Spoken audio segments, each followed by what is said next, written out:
शिवराज सिंह चौहान जी आएंगे। जिसने भी सनातन धर्म के बारे में इस तरह से टिप्पणी की है उसका पतन निश्चित है और केवल अपने को हाईलाइट करने के लिए ही ये किया जा रहा है ताकि हमें लोग पहचाने।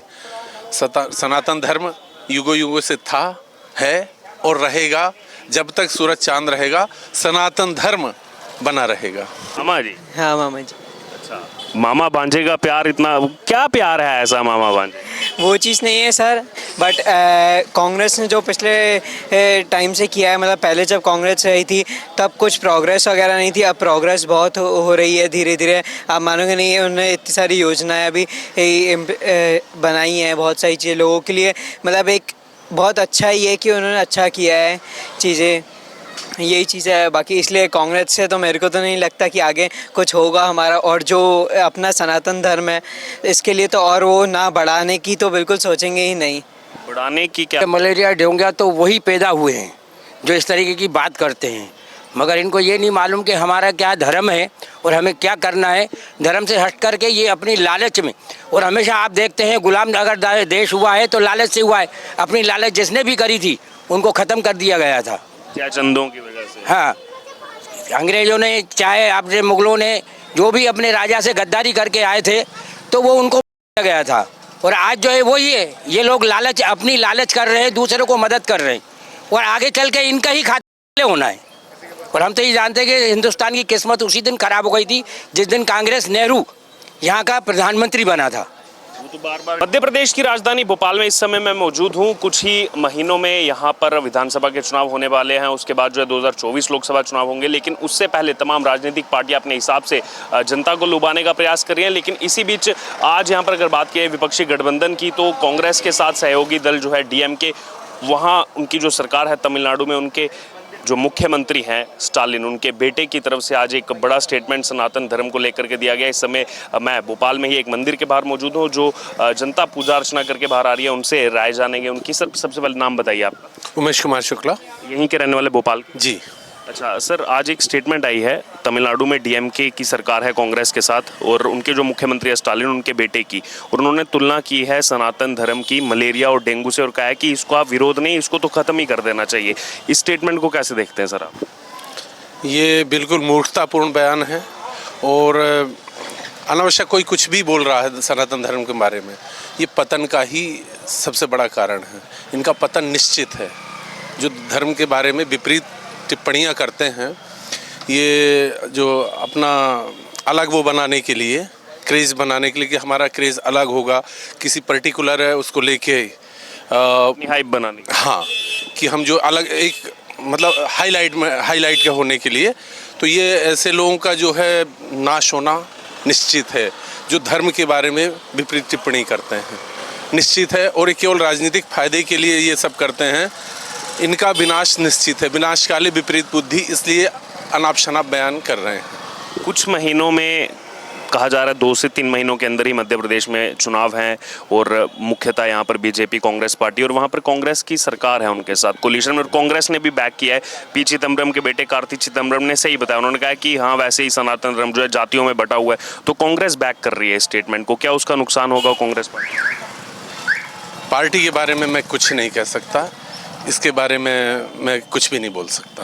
अच्छा ये जी हाँ, बट ये है जो जिसने भी सनातन धर्म के बारे में इस तरह से टिप्पणी की है उसका पतन निश्चित है और केवल अपने को हाईलाइट करने के लिए ही ये किया जा रहा है ताकि हमें लोग पहचाने। सनातन धर्म युगों युगों से था, है और रहेगा। जब तक सूरज चांद रहेगा सनातन धर्म बना रहेगा। बहुत बहुत धन्यवाद सर। सर क्या नाम है आपका? मुन्नालाल चौक से। कहाँ के रहने वाले?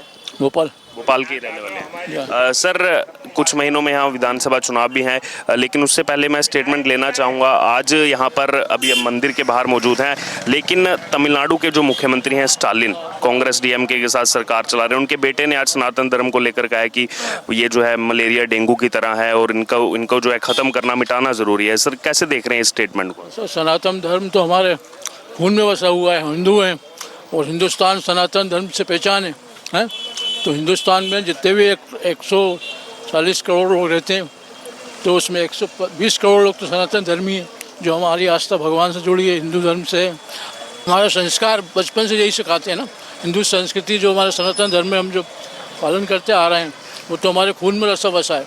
और उसके लिए जैसे गलत मतलब जो शब्द बोले गए हैं उसके लिए तो मैं चाहता हूँ उनको FIR करके उनको सज़ा मिलनी चाहिए। सजा मिलनी चाहिए। बिल्कुल सर। सर, कांग्रेस ने बैक किया है स्टेटमेंट को। कार्ति चिदम्बरम उन्होंने कहा है कि ठीक है, सनातन धर्म तो वैसे ही जातियों में बंटा हुआ। सनातन धर्म जातियों में जाति एक अलग है, सनातन धर्म वाला सनातन धर्म हिंदू की पहचान है ना, हिंदू है वो सनातन ही है।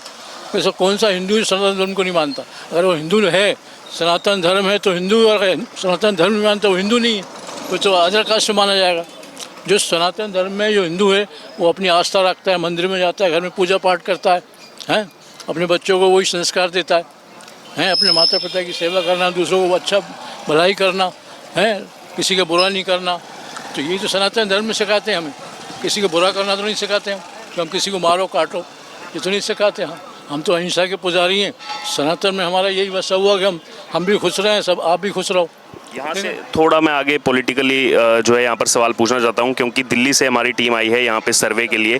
क्या लग रहा है सर, अभी जो 2-3 महीने में विधानसभा चुनाव है, किसकी सरकार बनेगी, किसको मुख्यमंत्री देखना चाहते हैं? देखो साहब, मतलब क्या है कि आपके जो मोदी जी हैं, मोदी जी तो जनता में रस बस गए हैं और मोदी जी जिस दिन चले गए तो समझो हिंदुस्तान ही ख़त्म हो जाएगा। ठीक है ना? तो मोदी जी जो मतलब बीजेपी को साथ लेके सबको लेके चल रहे हैं और देश को आगे बढ़ा रहे हैं, विश्व में नाम पैदा कर रहे हैं, तो हम तो उन्हीं के साथ हैं। और हमारे यहाँ के विश्वास वो शिवराज सिंह चौहान हैं, वो उन्हीं के मतलब पद चिन्हों में चल रहे हैं। मध्य प्रदेश में सारे काम उन्हीं के उस मार्फत से हो रहे हैं और सबके लिए मतलब एक अच्छा काम कर रहे हैं वो। शिवराज सिंह चौहान बिल्कुल जीतेंगे, उनकी सरकार जीतेगी और उसके अलावा कोई है ही नहीं नेता।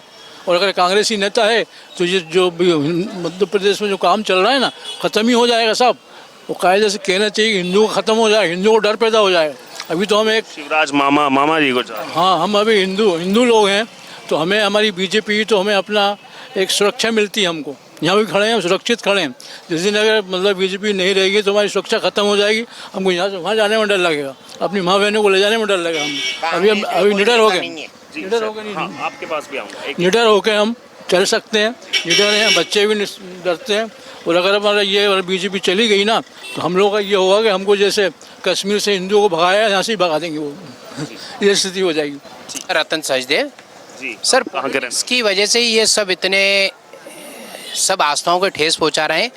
कोई आस्थाओं को जोड़ने की कोशिश कर रहे हैं, कोई आस्थाओं पे ठेस पहुंचाने की कोशिश कर रहे हैं और यही पॉलिटिक्स चल रहा है। आज आपने स्टेटमेंट सुना जो आया है तमिलनाडु के सीएम के बेटे का कि सनातन धर्म मलेरिया डेंगू की तरह है, मिटा दे। बोलना नहीं चाहिए, ये कानूनी अपराध है। किसी भी धर्म के लिए, किसी भी सनातन धर्म के लिए ऐसे शब्दों का उपयोग न करें जिससे कि किसी भी धर्म के लोगों को आस्था पे ठेस पहुँचे। क्या आपका धर्म ये सिखाता है?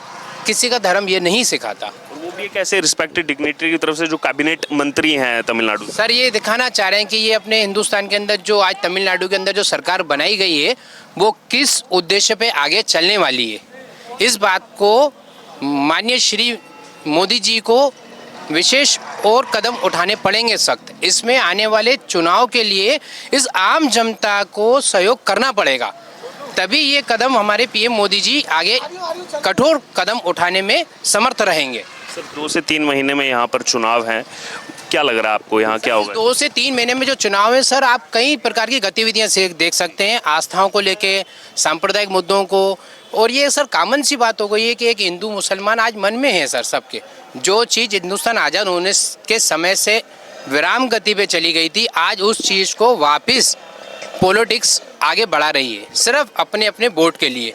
क्या हमारे माननीय श्री मोदी जी ने क्या विकास नहीं करे हैं, क्या उद्धार नहीं करा है? मानते हैं कि कुछ उनके भी कहीं कोई शब्द लगते होंगे, कुछ विपक्ष की पार्टियों को भी शब्द लगते होंगे, पर सर ये आस्थाओं पे जो ठेस हो रही है इस पे एक कानून सख्त होना चाहिए सर। बिल्कुल सजा मिलनी चाहिए, ऐसी टिप्पणी नहीं। सख्त कानून होना चाहिए सर। किसी पॉलिटिक्स अगर किसी वरिष्ठ नेता के लिए अगर कुछ बयान किया जाता है तो सर उसके लिए 3 दिन में कार्रवाई हो जाती है, पर आस्था पे ठेस पहुँचने वाले के लिए 3 साल तक कार्रवाई नहीं हो रही सर। राजनेता हैं सर, राजनेता है सर, ये बिल्कुल गलत है सर। हिंदुस्तान के अंदर जो भी काम हो रहे हैं ये बिल्कुल गलत हो रहे हैं सर, आस्थाओं पे ठेस पहुंच रही है। एक आखिरी कमेंट, आपका एक पर्सनल एक मन तो होगा कि सभी को यहाँ पर तुलना करते हुए कि कौन ठीक रहेगा मध्य प्रदेश के लिए? पब्लिक में रहने वाले जितने भी समाज के लोग हैं, सब समाज की अपनी अपनी अध्ययन करते हैं सबको मालूम है कि हमारा समाज हित है, सबका भला करना है, पर ये राजनीति षड्यंत्रों की वजह से लोग अपने धर्म को, कुछ कम एजुकेशन के लोग रोडों पे आके धरना प्रदर्शन करते हैं। एजुकेशन लोग आपको नहीं मिलेंगे, कम एजुकेशन के लोग मिलेंगे। अब कम एजुकेशन में सर हम मानते हैं कि हमारे गांव के, शहर के तो काफ़ी 50% लोग एजुकेशन में, पर सर हमारे शहर से सर काफ़ी गांव जुड़े हुए हैं जिसमें सर 80% एजुकेशन नहीं है। गरीबी के कारण वो शहरों में आते हैं, बड़े बड़े अपने नौकरी के लिए, अपनी रोजी रोटी के लिए आते हैं। सर मजबूरी में उनको कहीं पे भी किसी भी प्रकार का पैसा का उपयोग देके, सर जम्मू कश्मीर में भी यही कहा गया था, पत्थरों, जो स्टूडेंट्स हैं सर उनको पत्थर फेंकवाए जाते थे।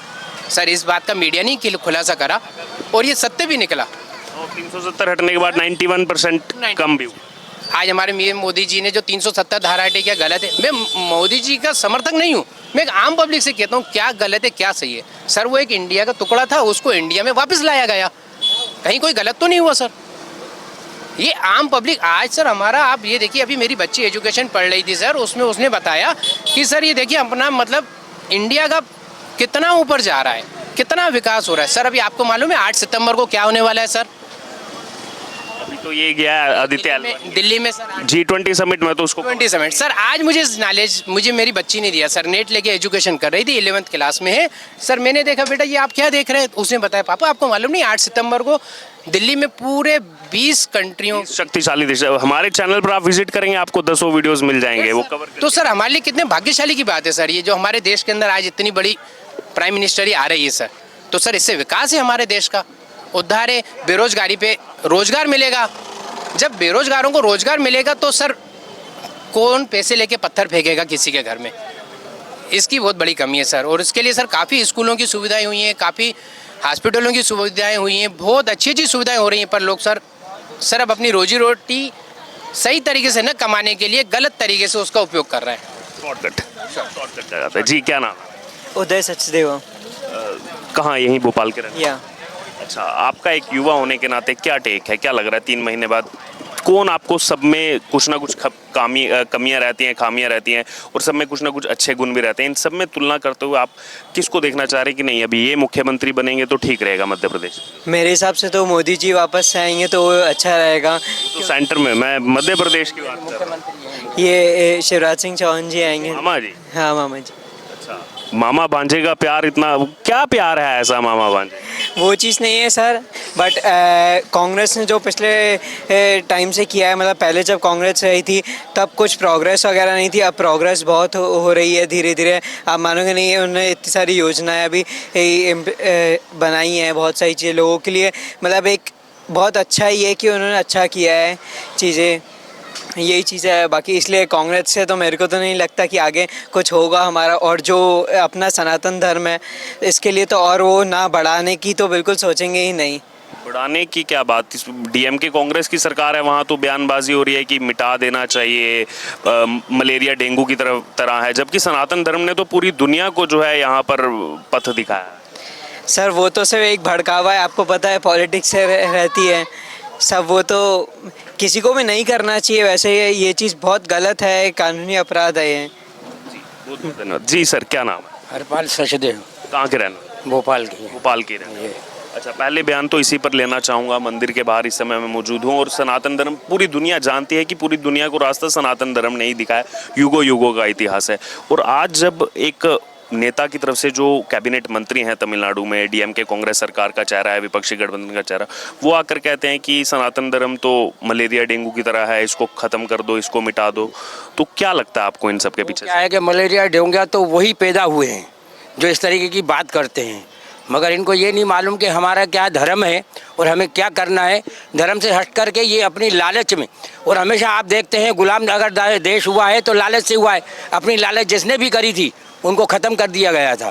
क्या चंदों की वजह से? हाँ, अंग्रेज़ों ने, चाहे आपने मुग़लों ने, जो भी अपने राजा से गद्दारी करके आए थे तो वो उनको दिया गया था। और आज जो है वही है, ये लोग लालच, अपनी लालच कर रहे हैं, दूसरों को मदद कर रहे हैं, और आगे चल के इनका ही खात्मा होना है। और हम तो ये जानते हैं कि हिंदुस्तान की किस्मत उसी दिन खराब हो गई थी जिस दिन कांग्रेस नेहरू यहाँ का प्रधानमंत्री बना था। वो तो बार बार डिबेटेबल रहता है कि सरदार वल्लभ भाई पटेल को, सरदार वल्लभ भाई अगर पटेल होता तो हिंदुस्तान की बात ही कुछ और होती। और आज अगर ये मोदी जो है उस तरीके की किसी तरीके का भी कार्य कर रहा है तो इनको हमारी पब्लिक को सोचना चाहिए कि हमारे को अभी इस वक्त क्या करना है। हमारा बाप, हमारे एक जने से बात हुई, कह लगे मेरा बाप भी साहब कांग्रेसी था। अरे कांग्रेसी था, मगर इस वक्त वक्त को देख करके तुम वोट दो। हमें सुविधा कौन दे रहा है, हमारी हिफाजत कौन कर रहा है, तो उसको देखना है हमारे को। मगर अपनी हिफाजत को न देख करके अपनी जेब को देखते हैं। अब हज़ारों का घपला होता है, मिनिस्टरों का हज़ारों के, ऐसे नहीं कि 200-400 रुपये का था, 200,000 500,000। मगर इनको ये बता के नोट की तुम्हारी अर्थी बनाई जाएगी। आप देश के लिए आप ये भी लालच देते हैं ये लोग कि हम अगर जीत के आएंगे तो 400 रुपये का सिलेंडर दे देंगे, आपको बिजली माफ़ कर देंगे। हम बीच मीडियम क्लास के आदमी जो है टैक्स भरते हैं, ये पैसा हमारा है। और ये कौन होते हैं नेता बड़े बड़े जो ये लोग लालच दे करके अपना पैसों को ख़त्म करते हैं। हमारे को ये बता, अगर आप में दम है तो अपना गट्स बनाइए, उस पर आप जीत के आओ। नहीं, मगर लालच तो आपको, लालच तो हिंदुस्तान को डुबा रही है। इसके नाम पर ही श्रीलंका, वेनेजुएला तो पूरा देश ही पूरा ये इकोनॉमिक क्राइसिस हो गया। हिंदू से ही कन्वर्ट हुए, जो भी है ज़बरदस्ती हुआ, छुरी पे हुआ, तलवार पे हुआ। ये हमारे कमज़ोर आदमी जितने भी हैं अपना धर्म बदल के अपने कार्य में उसमें चले गए। तो आप ये कैसे कह सकते हो कि हमारा धर्म पहले आया। आजकल तो बहुत से गुलाम नबी आज़ाद भी कह रहे हैं कि पूर्वज तो हमारे सब हिंदू ही थे, हमें इसको एक्सेप्ट करना। अभी आप कहीं भी अगर खुदाई होती है तो कोई हिस्सा मिला है क्या? हर जगह पे आपको यही मिलेगा कि मंदिर का निशान मिलता है, मंदिर निकलता है हर चीज़ के। अभी अफगानिस्तान की जो खुदाई हुई उसमें भी मंदिर मिला। कहीं भी आप बता दो एक भी खुदाई में कहीं निकली है? कहीं भी नहीं निकली है। अब यहाँ से मैं थोड़ा यहाँ, क्योंकि मध्य प्रदेश पर पूरे देश की नज़रें हैं, सेमीफाइनल कहा जा रहा है 2024 से पहले, तो आप एक आम जनता होने के नाते जो है सबका एनालिसिस करते हुए कौन आपको ठीक लग रहा है अभी मुख्यमंत्री पद के लिए? क्यों? तो हमारे मुख्यमंत्री तो ये जो भी बीजेपी के, उसी को मतलब हम तो ये जानते हैं यहाँ की पब्लिक को समझना चाहिए हमारी हिफाजत कौन करता है। बीजेपी करती है, कांग्रेस नहीं करती। कांग्रेस तो सिर्फ अपनी लालच में अपनी जेब भर रही है और कानून भी गंदा निकालती है। वो कानून किसके लिए निकालती है? हिंदुस्तान के खिलाफ निकालती है। हिंदुओं के सपोर्ट में तो रहती ही नहीं है वो।